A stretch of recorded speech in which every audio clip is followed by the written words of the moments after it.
Record. Good morning, everyone, and welcome Java with Ginger. Today is a great day in our neighborhood, and we're going to try to make it a little bit better. That's why we're asking for a seat at the table for Ginger Rice Sanders to vote on April 6th. Good morning, Ginger. Does everyone have their cup of coffee? Are you ready to go? And let's talk about the sidewalks of Carbondale, Illinois. Good morning, good morning, good morning, everyone. I am Ginger Rice Sanders. I am running for City Council member 2021. And I happened to be out of town this weekend. My daughter had surgery. So I am on Java with Ginger in another part of Illinois. But certainly the problems and the concerns that we have in Carbondale continue to go on. Today we will be talking about safe neighborhoods and healthy neighborhoods. When I was a child, I remember that when we had company over, my mom would always tell us to go and walk the person halfway home. And that's how we did it back in the day. And so we would actually have to walk in the street because there were no sidewalks. But I am wondering today, why are we still walking in the streets in 2021? And the reason that we are walking still in the streets is because we do not have good sidewalks. If you look at this graph that I have here, you see that on the different parts of town, you see the pink. And the pink means that it is partial sidewalks. And the gray area, which is in the back here, back on Fisher Street, back in the back parts of the northeast side of Carbondale and other edges of town, there are no sidewalks. Sidewalks are very important. Sidewalks are vital to our health because studies have said that if there are good sidewalks in your neighborhood, there's 49% of the people will go outside and walk at least 20 minutes to get exercise. So when you don't have sidewalks, guess what? There is a great likelihood that you won't ever take the opportunity to exercise and walk. Point number one. Point number two, when there are good sidewalks, the property value goes up. If there is a house for sale and there's a nice sidewalk, the property value automatically goes up for that home. And that is why, again, sidewalks are very important. Sidewalks are really the front door, the front porch of communities. Back in the day when I was a girl, all the chatter, all the conversations that went on the front porch. And sidewalks are like the front porch of your community. It's the thing that is visible. It is the thing that keeps us healthy. And sidewalks are things that we need to ambulate and get around. If there are no sidewalks, people that are handicapped cannot get around. Cannot get around. This is a picture of a sidewalk that's located on East Willow and Marion Street. Show me the next slide. And we're talking about sidewalks that have that are deteriorated and no attention has been given to them. And the sidewalk is the front porch of the neighborhood. Can you just really try to reflect on what kind of front door you would have with a sidewalk that looks like this? Show me the next slide, Georgia. Okay, could everyone mute themselves, please? I'm hearing some background noise coming in. Thank you. Here I am on Cherry and I believe 4th Street. I was out doing canvassing, and you notice how wide the sidewalk is. You notice that there is a ramp for individuals who are handicapped that can go up and down and get on the sidewalks. And I wonder sometimes if our city puts value in places that they value. Could that be a reason why marginalized communities do not have sidewalks? Because the city does not put any value in it. That's something that we're going to have to address. Let's go next and look at the comparison. For those of you that are here, Cherry Street, Willow and Marion Street. Look at the disparity here that exists in our city. That is a city that is supposedly full of diversity, a city that cares about their citizens. Look at the difference here. So, go ahead. Ginger, this brings me back to the panel discussion the other night that you had last night before, about the Vision 2025 plan for Carbondale. Yes. And how nothing in that plan included your community. There was infrastructure for other communities, but there was absolutely zero dollars going to your community. When we're looking at the difference of my neighborhood over here on Cherry and Forest and your neighborhood over here in Willow and Marion, and asking, let's look at that budget and how can we equalize or create equality in the city budget of Carbondale. And that is exactly right, because there are projects that have gone up. The roundabout, if you have not gone out to take a look at it, there's a roundabout on Chautauqua, and I believe that is that Chautauqua and McCafferty, and then there are other projects that have been completed, and nothing, absolute nothing is in the budget for marginalized communities, communities that have historically been underserved and underrepresented. And it should be, why are we so quiet? Why are we so quiet when our neighborhoods look like this? Why are we so quiet when, do we have to settle for conditions like this? I say no. I say no. And I say that we, as a people, we have to look at all of Carbondale. And this is just not on the Northeast side. There are other communities that have the same problem with these streets. Up there in Tatum Heights, same problems. And so we have to look at these, because this takes away from our property value. And there are many homeowners in Carbondale on the northeast side of town and the other sides of town, the southwest side of town, the northwest side of town. And if your sidewalks are looking like this, it is a definite concern and a problem. Ginger, I was canvassing with you last week and walking around in your neighborhood, and every sidewalk and every curve looked exactly like this, some worse, not any better, that's for sure. And not only that, but your streets. And what do you say about this philosophy about, if you see your government taking pride in your community, you also will take pride in your community? Yes, absolutely. And that's what it's all about. We do want to take more pride in our city, but we have to speak up and speak out. Sidewalks are dangerous. It's not even kid friendly. Our children, if they wanted to go out on the sidewalks and and skate and do some of the things that kids do, they are not able to do it. They would virtually harm themselves. So when you are in a community that is not even children friendly or kid friendly, there is a concern.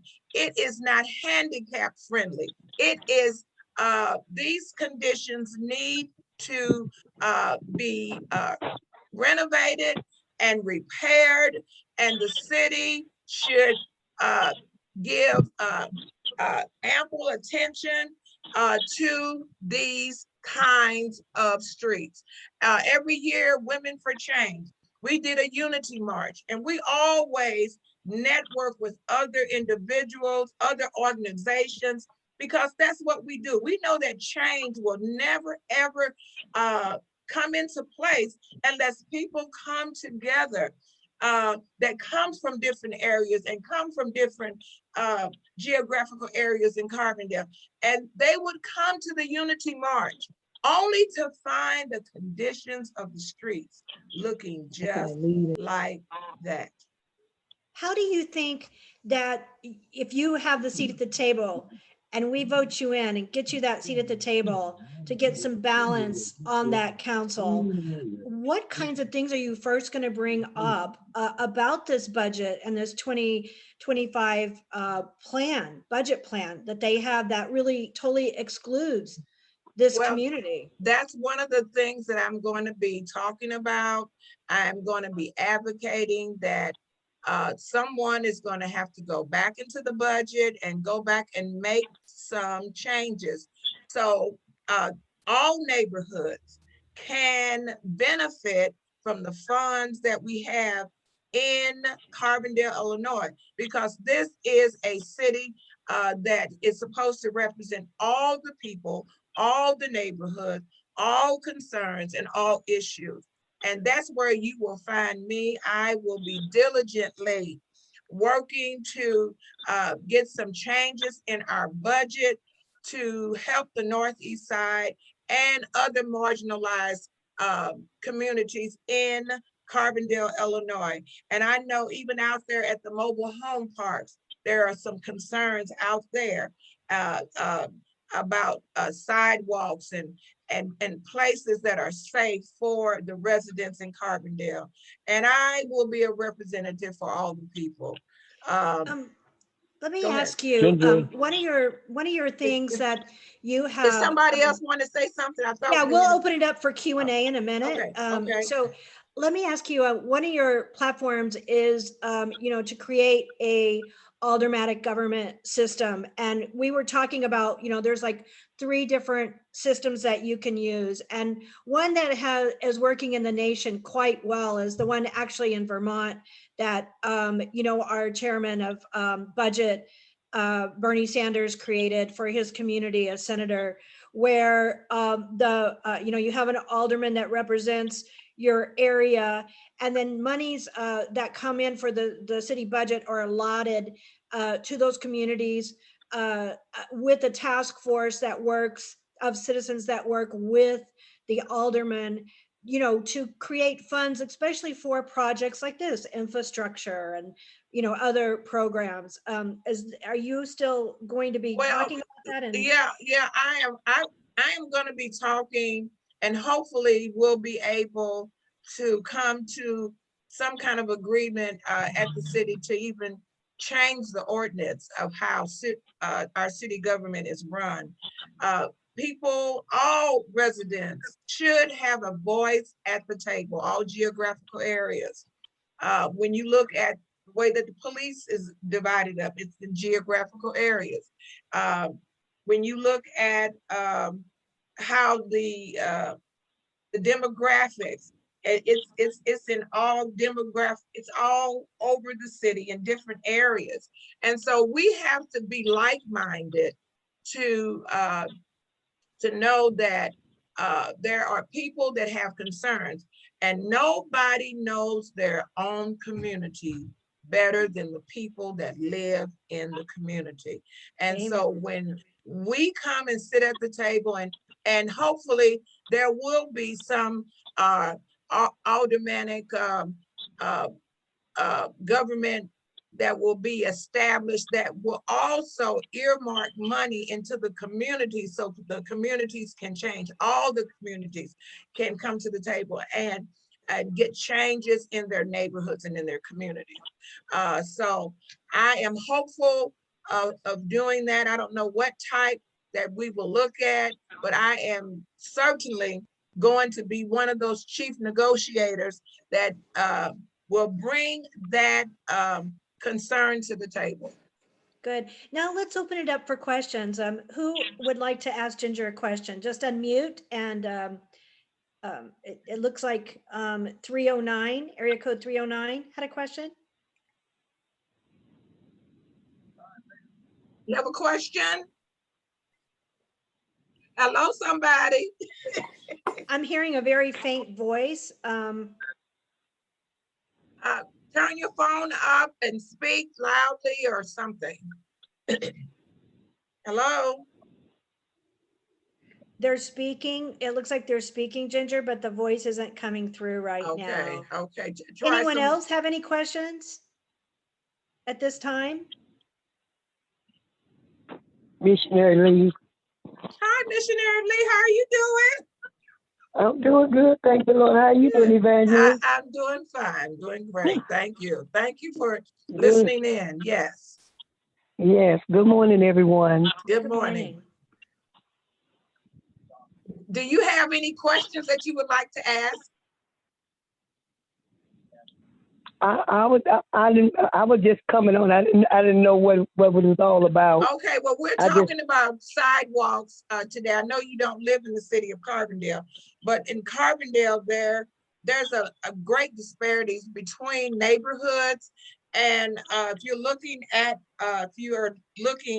the our graph that we have on display here, you see on Cherry and Forest Street and Willow and Marion Street, right down the street from where I live, and how the differences are, and even how the streets, the street cleaning seem to be different too. So we have a lot of concerns because we want our neighborhood safe. We want neighborhood safe for our children. We want neighborhood safe for our elderlies. We want neighborhood safe for our the individuals who are handicapped in our neighborhood. We want safe neighborhood. And I was telling them earlier, I walked in the street when I was a kid.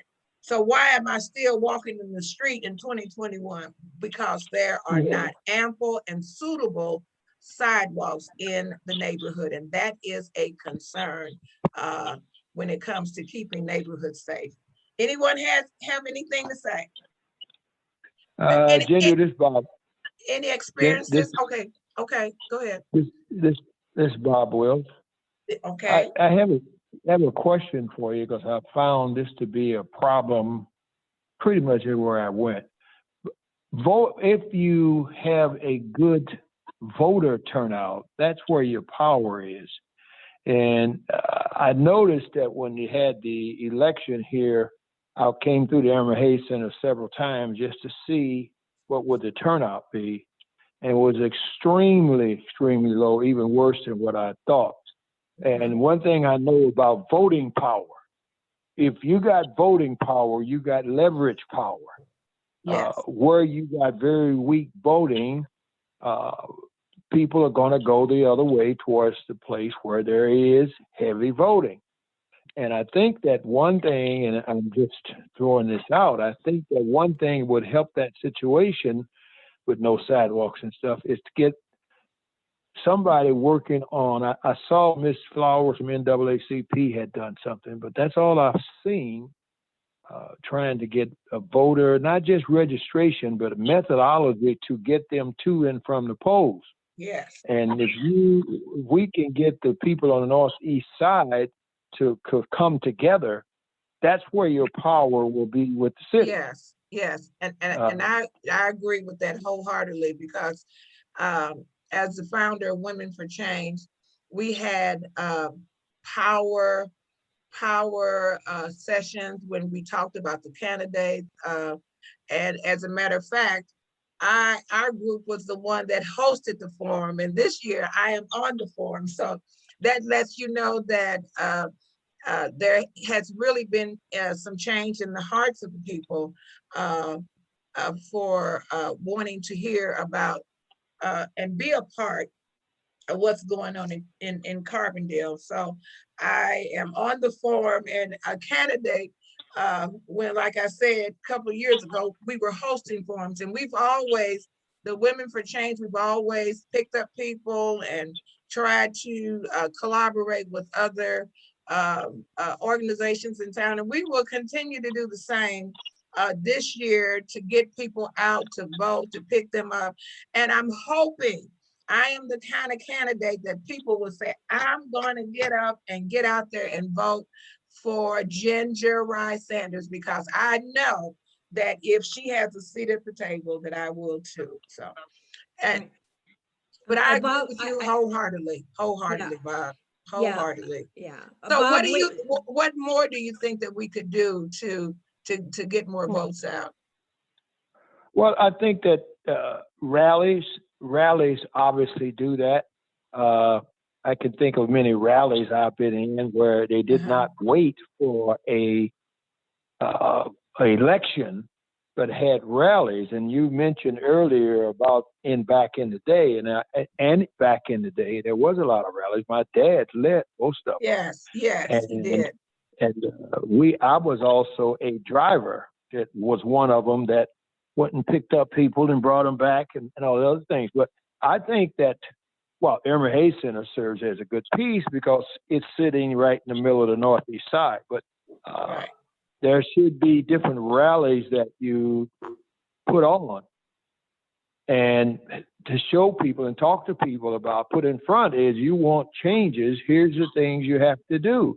And we shouldn't wait for election time to do that.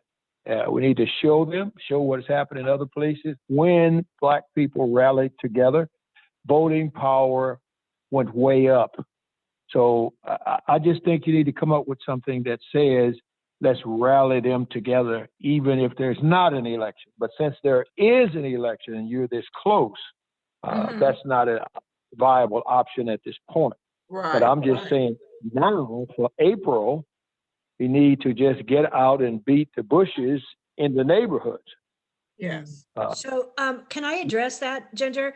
So one of the things that we've done, we started off with very early in Ginger's campaign was looking at the data.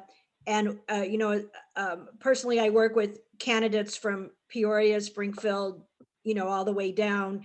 And we noticed during the primary that the local turnouts were less than 10%. It was really astounding how it dropped. And it's because of COVID. We know that. We know that we're under different circumstances now, that we have to look at campaigning in different ways. So one of the things that we have, Kate Heist has been our volunteer to canvas and phone banking, and one of the things that we stressed at the beginning was knock on every door, especially in the Irma Hayes community, and see if people are registered. Let's get people registered.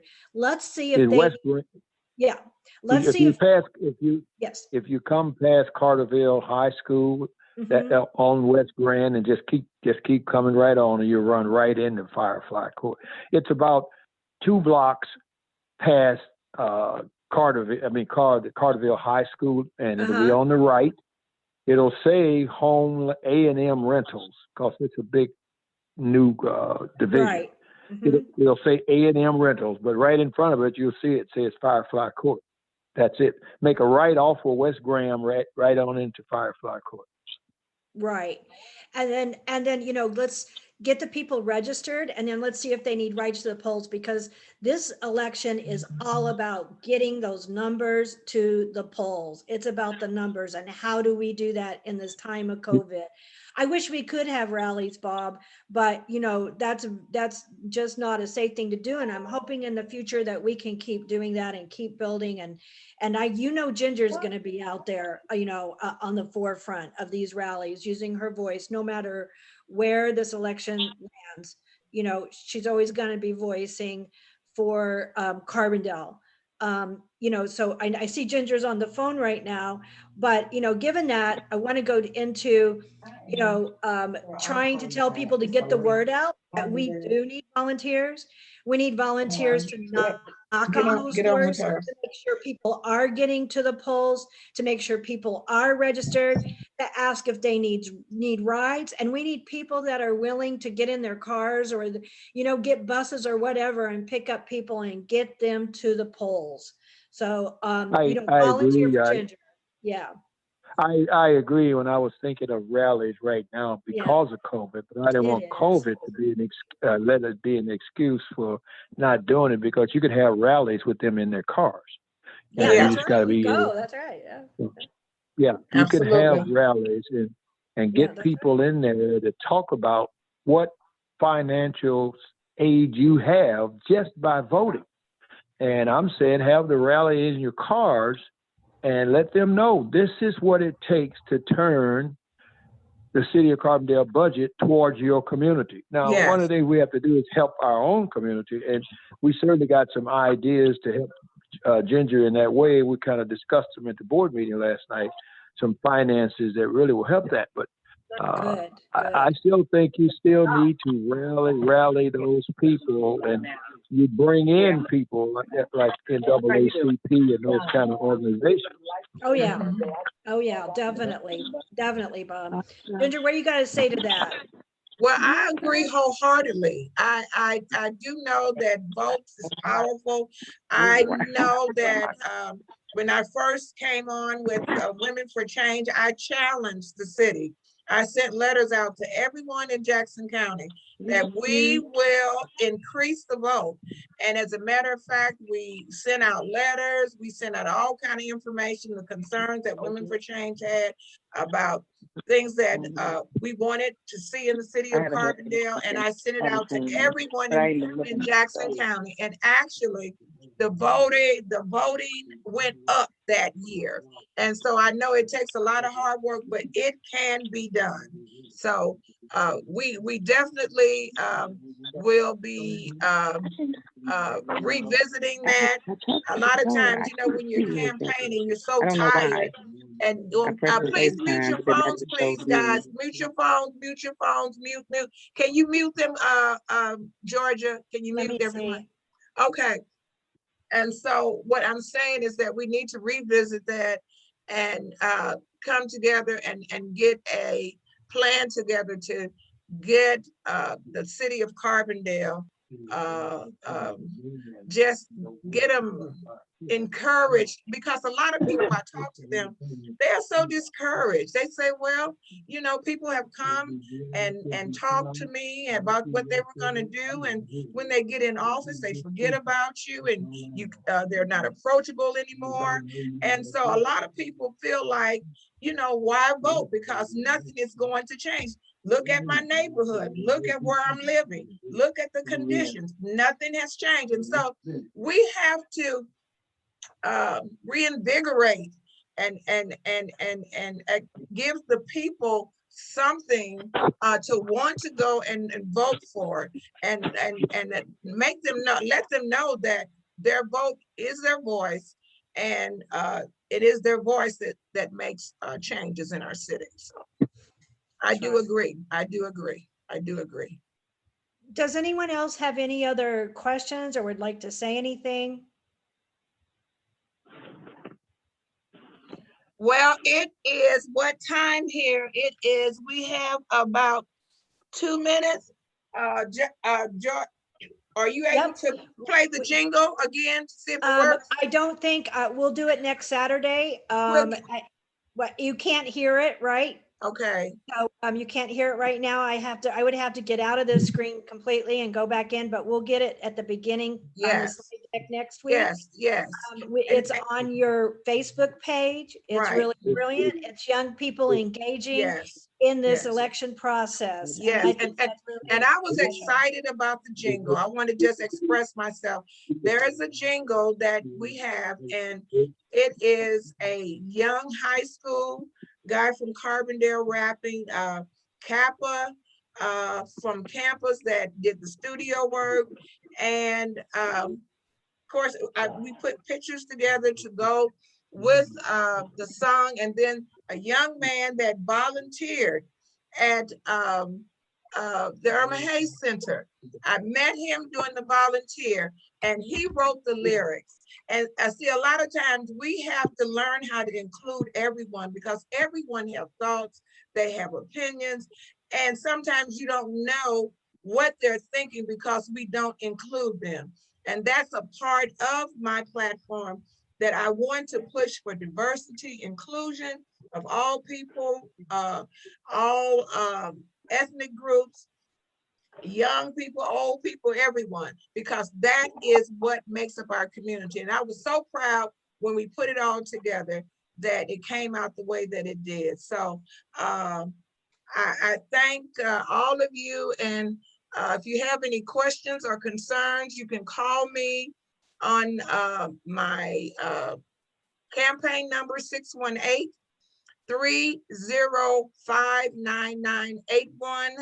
Again, that is 618-305-9981. And I have been so encouraged by people that have gone to school here.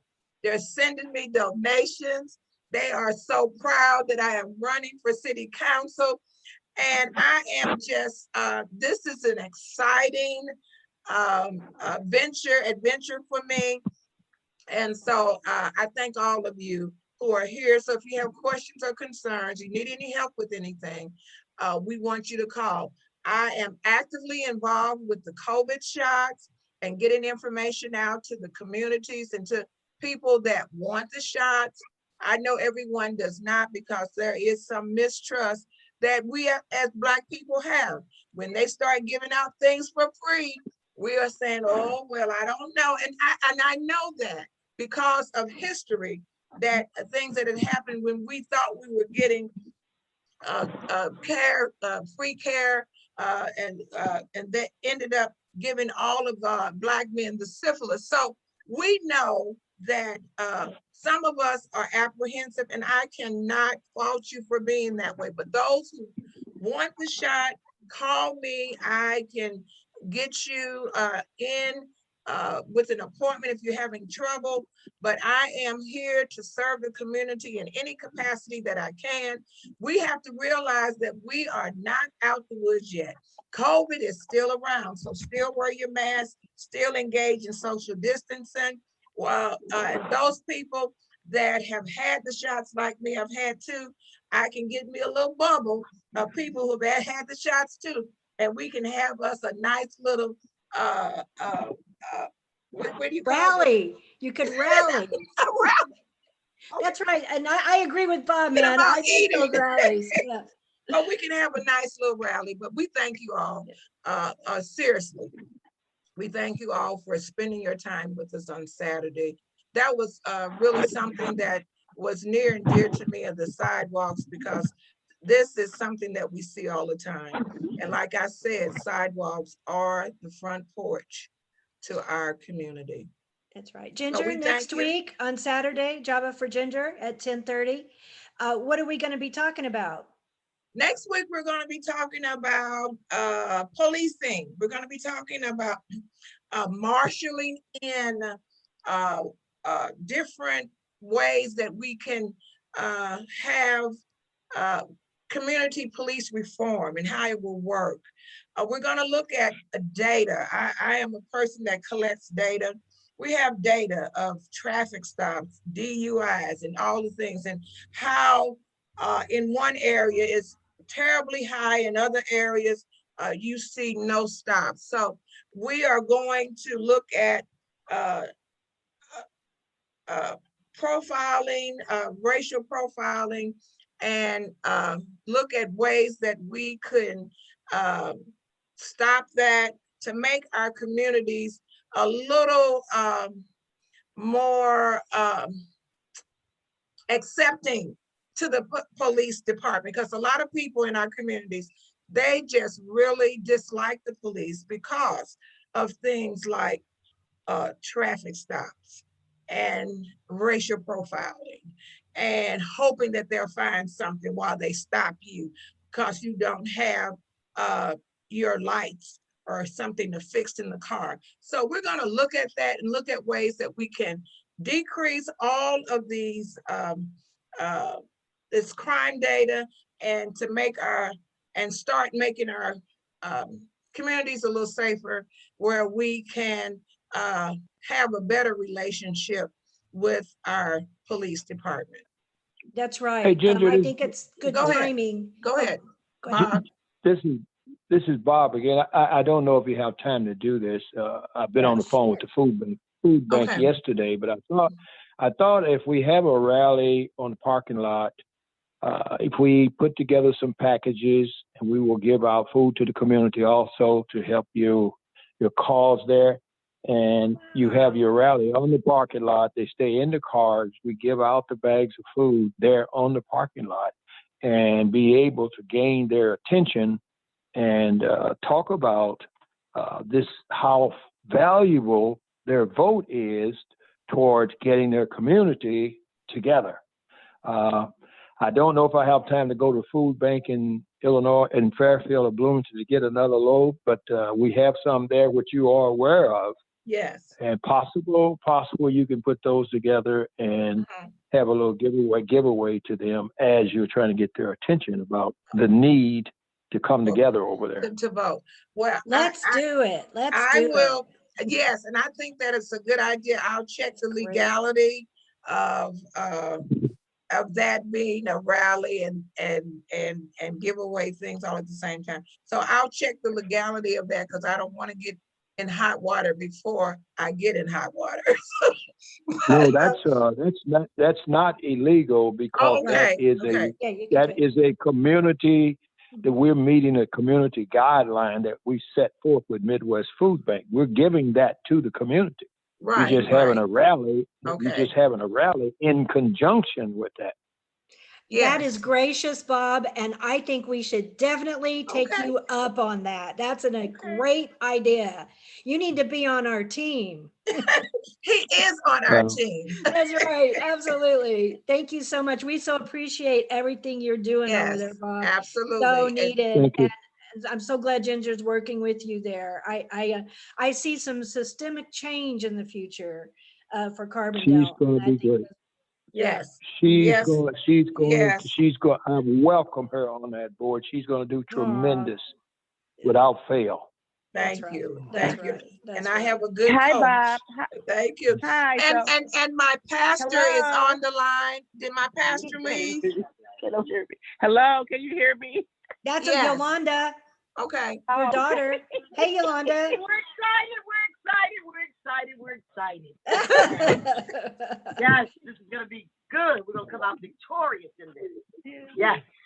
I just want to say Ginger's my mom. And so, like all mothers and daughters, we don't always agree. But I love my mom.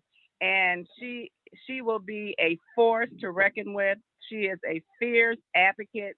Once she gets her mindset on something, it's going to be hard to stop her. So she is used to using her voice as a minister, as a mother, as a younger child, having to defend and fight for food and things like that way back in the day. So she's used to using her voice, and this is just what I believe God's part 2 for her in her life. This is so fitting that she is a fighter. And for those of you that didn't know, she was an advocate for the Illinois. So she's used to talking for patients that were really sick or maybe passing on, and just advocating and speaking for their behalf as far as their medical situations and making decisions for them that were in their best interest, maybe even if they could speak to themselves because of their medical conditions. So she has been groomed for speaking for other people and advocating for other people. So I think she would be perfect for this position, and I know she will fight for you. So if you are in a bad situation, or if you're in the hospital and you need somebody to fight for you and make sure things are done correctly, she is who you want to be in your corner. So I know that in a very personal way. So go, Mom. Very well said, Yolanda. All right. Thank you so much. I do appreciate it. I thought my pastor was on the line. Go ahead. Can I say something like really short? Yeah. This is my Ginger Rice Sanders is my aunt. She's my cousin, but I always looked to her as an aunt. And I just want to thank God for her being in the position that she's been put in for this season. This season is for Carbondale. And I think if we come together as a people on one accord and we pray and we stay on one accord and we listen and we be obedient and we vote her in and listen to what she has to say, that Carbondale's gonna come out victorious in every area, every aspect of the people's lives, because that's what's important to people. And that's her main concern, the people. And I am honored to just be a volunteer on her team. And it's just awesome for me because it's helping my life. And I bless you. God bless you, Aunt Ginger. I love you. Thank you. My pastor is on the phone.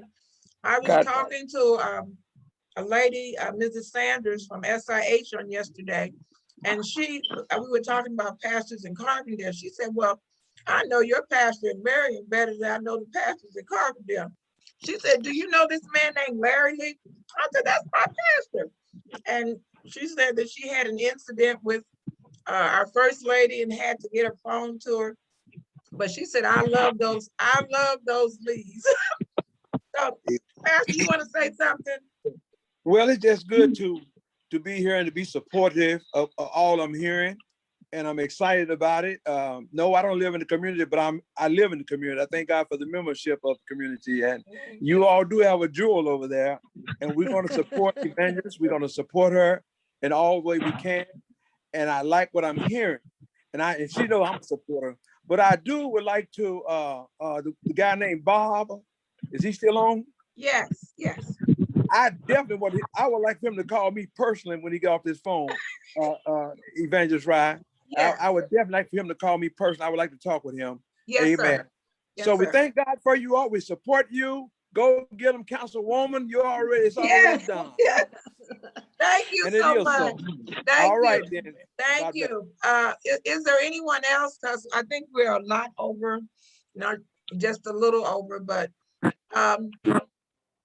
if that is all that is going to be said, I would just like to say, stay safe, wear your mask, please continue to social distance. And if you have a cup, fill up your cup, fill your cup up with hope, love, and peace. And so until next time on Java with Ginger, thank you. Thank you for joining in. Thank you, everyone. It was wonderful. All right. Hallelujah. Go ahead, Aunt Ginger. I enjoyed it. Tell your friends, come on next Saturday. Let's have a bigger talk. Okay. Thank you. Man, absolutely the bomb.